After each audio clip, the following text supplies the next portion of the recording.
Hi, I'm Jason Ponton, the editor-in-chief and the publisher of Technology Review.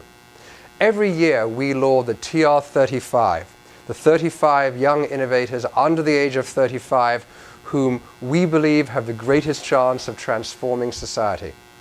We love all our innovators equally, but every year we select just one for special attention. That's the Humanitarian of the Year. This year our humanitarian is David Kobia, the co-founder of Ushahidi. Ushahidi is an open source platform that brings the power of crowdsourcing to bear on some of the most desperate conflicts and disasters around the world. Born out of civil violence in Kenya, Ushahidi has been used to track the violence of the Gaza war, the aftermath of the earthquake in Haiti, and the effects of the BP oil spill. Kobia's work has given grassroots activists the ability to influence politics and first responders the ability to locate those most in need of help. Ushahidi's main aim is not just to collect data.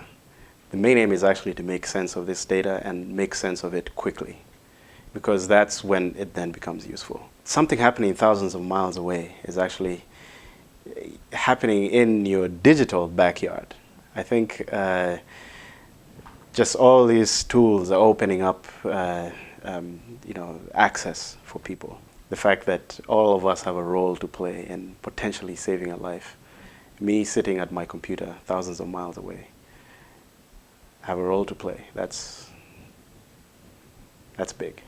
When news is breaking in real time and people who don't think of themselves as journalists, either citizen journalists or professional journalists, see something, have information to share, and need to make their voice heard.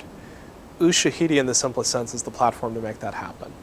It's a platform that's capable of taking input from dozens, hundreds, thousands of sources through all sorts of different input media, as simple as a cell phone, as complex as a high-end video camera, and putting it together and organizing it by mapping, by timeline, organizing it by credibility, organizing it so that a human editor can come in and pull out different accounts and tell a story from it. It's an incredibly flexible platform to allow deeply participatory journalism.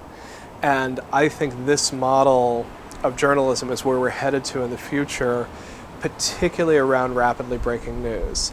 Ushahidi was born during the riots that followed Kenya's 2007 presidential election. A media blackout meant that the only open channels of mass communication were on the internet. Reports of violence started surfacing on the blogs, and especially on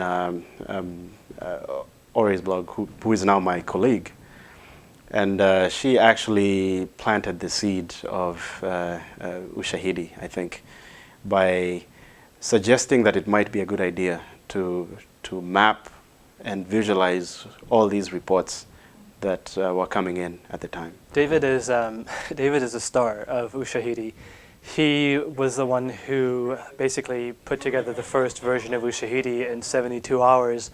It was the only way I felt I could really help in some way. I mean, sitting here in a different country, feeling helpless about what's going on in Kenya. I mean,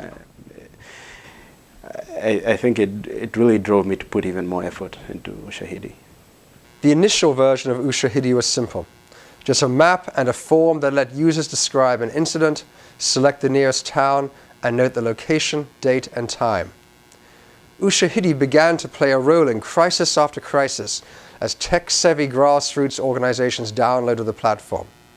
With each implementation, it grew as users requested features, and Kobia and a growing team of developers obliged. The most challenging test came early this year. In the case of Haiti, he's the first person I called. When I saw the news on CNN, I immediately called David and said, this just happened in Haiti, we really need to do something. Can you set up a platform that we can start mapping information on? And within an hour, he put that together. I immediately thought, okay, I'll set it up and we can pass it on to someone else. But we actually got very involved in that particular crisis. And what Haiti sought to do was basically, it was a clear indicator that some of the ideas we'd been working on were actually valid with regards to crowdsourcing. So in essence, it validated crowdsourcing. People have been talking about Ushahidi before, But this really was a very crowdsourced crisis. What's so distinctive about Ushahidi is that this is a tech platform that's been deployed in dozens of countries in very different situations, and we've learned from every one of those deployments. And so the platform, as a result, is flexible enough that it can be used as a disaster management system, basically an alternative to 911 in Haiti, but it can also be used to track violence during the Israeli incursions on Gaza, and can be used to track snowfall in Washington, D.C.